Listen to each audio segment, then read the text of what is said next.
안녕하세요. 김태현 목사입니다. 뚜벅뚜벅 메시지. 오늘은 시편 묵상 28번째. 정말 하나님은 살아계시는가? 정말 하나님은 살아계시는가?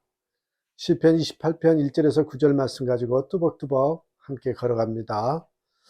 하나님은 때로 침묵하십니다. 우리가 아무리 기도하여도 아무런 응답을 듣지 못할 때가 있습니다. 큰 고통 속에서 살려달라고, 길을 열어달라고 부르짖어 기도하는데도 하나님은 아무 말씀이 없으십니다. 이때 신앙의 위기가 찾아올 수 있습니다. 정말 하나님은 살아계신가? 하나님이 살아계신다면 왜 나를 이렇게 버려두시는가? 이런 하나님의 침묵을 믿음의 거장 다윗도 경험했습니다. 오늘 보면 28편은 다윗이 지은 시죠. 1절 여호와여 내가 주께 부르짖으오니 나의 반석이여 내게 길을 막지 마소서. 주께서 내게 잠잠하시면 내가 무덤에 내려가는 자와 같을까 하나이다. 내게 귀를 막지 마소서. 주께서 내게 잠잠하시면 하나님이 침묵하고 계신다는 것을 시적으로 표현한 것입니다.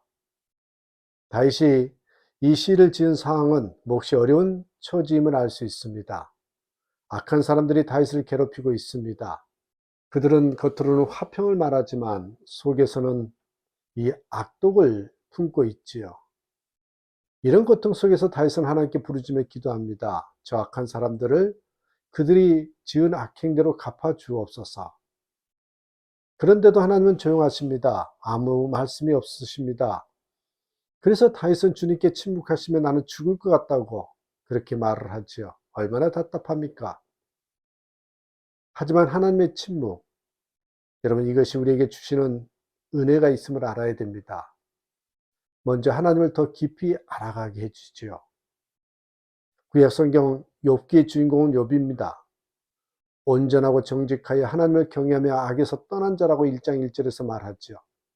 그에게는 아들 7과 딸 3이 있었고 동방 사람 중에 가장 훌륭한 사람이여 거부였습니다. 그런데 어느 날 태풍이 몰아쳐서 집이 무너져 10자녀가 졸지에 다 죽었고 그의 수많은 재산은 이웃나라의 도둑들에게 다 도난당하여 알거지가 되어버렸습니다.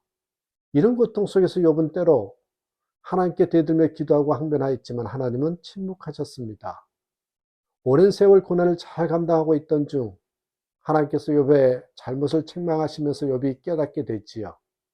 욥기 42장 5절에 내가 주에 대하여 귀로 듣기만 하였사오나 이제는 눈으로 주를 배옵나이다. 긴긴 고난의 세월 속에서 하나님은 욥의 기도에 침묵하셨고 이 기나긴 하나님의 침묵을 통하여 욥은 하나님을 더 깊이 만나게 되었습니다.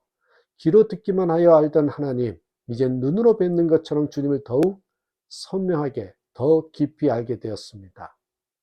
여러분 아무리 부르짖어도 응답이 없더라도 기도의 줄을 놓지 마십시오. 때로는 침묵이 더 크게, 더 무겁게 말하는 것처럼 들려올 때가 있습니다. 하나님의 침묵 가운데도 변치 않고 주님을 찾고 구하면 하나님과 더욱 깊은 영적 교제를 누리게 될 것입니다. 하나님의 침묵에도 불구하고 끝까지 기도의 끈을 놓지 않고 부르짖으며 기도한 다윗은 하나님께서 자신의 기도를 다 들으셨음을 확신합니다. 6절 7절 여호와를 찬송하며 내 간구하는 소리를 들으심이로다. 여호와는 나의 힘과 나의 방패이시오니 내 마음이 그를 의지하여 도움을 얻었도다. 그러므로 내 마음이 크게 기뻐하며 내 노래로 그를 찬송하리로다. 하나님은 침묵하고 계시지만 가만히 계시지 않고 고난당하는 우리를 위해 일하고 계십니다. 나의 힘, 나의 방패신 하나님은 내가 기도할 때 고통을 이길 힘을 주시고 방패로 나를 보호해 주십니다. 그러므로 고통 속에서도 끈질기게 기도하는 성도는 하나님의 은혜를 받고 기뻐하며 찬송할 수 있습니다. 엘리 위젤이라는 여러분 헝가리 태생 유대인이 있었습니다. 그는 악명 높은 독일 나치인 접근 하에 아우슈비츠 수용소에서 살아남은 유대인 중에 한 사람이지요. 그가 수용소에서 겪었던 이야기를 소재로 소설을 썼습니다. 어느 날 수용소에서 많은 유대인들이 지켜보는 가운데 두 사람을 교수행위에 처하고 있었습니다. 한 사람은 나이가 지긋한 노인이었고 또 한 사람은 어린 소년이었습니다. 교수대의 밧줄이 내려와 목에 감기자 나이 많은 노인은 곧바로 숨이 끊어졌습니다. 그런데 어린 소년은 쉽게 죽지 않고 밧줄에 목이 달린 채 20여 분 이상 발버둥 치는 것이었습니다. 이런 참혹한 모습을 바라보고 있던 유대인들이 여기저기서 탄식하면서 안타까워하고 중얼거립니다.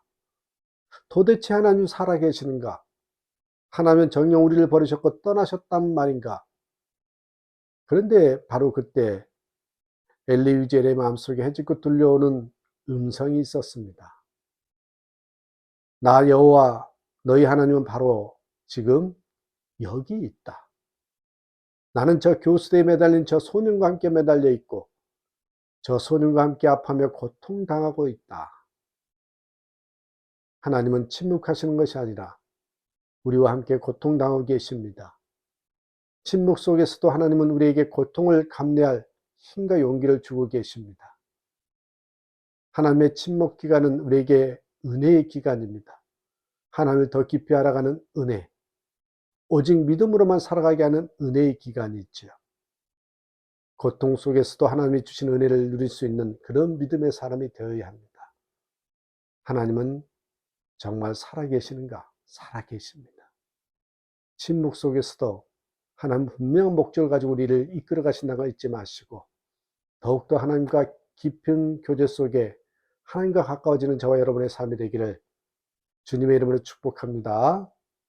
감사합니다.